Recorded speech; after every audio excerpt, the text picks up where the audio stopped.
السلام علیکم۔ آج ہم جماعت نہم کے سوال نمبر 8 کو ڈسکس کریں گے، جو کہ کہانی نویسی ہے۔ ٹھیک ہے، کہانی نویسی کے لیے ہدایات، اور کہانی لکھنے کے لیے جو ہدایات ہیں وہ درج ذیل ہیں۔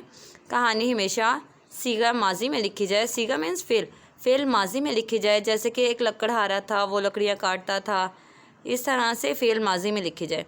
کہانی کی زبان سادہ اور روزمرہ کے مطابق ہونی چاہیے، بالکل سادہ اور روزمرہ کے مطابق جو جملے ہم لوگ استعمال کرتے ہیں اسی ٹائپ کے جملے ہونے چاہیے۔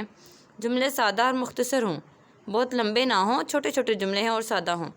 واقعات کے درمیان ربط اور تسلسل ہونا چاہیے۔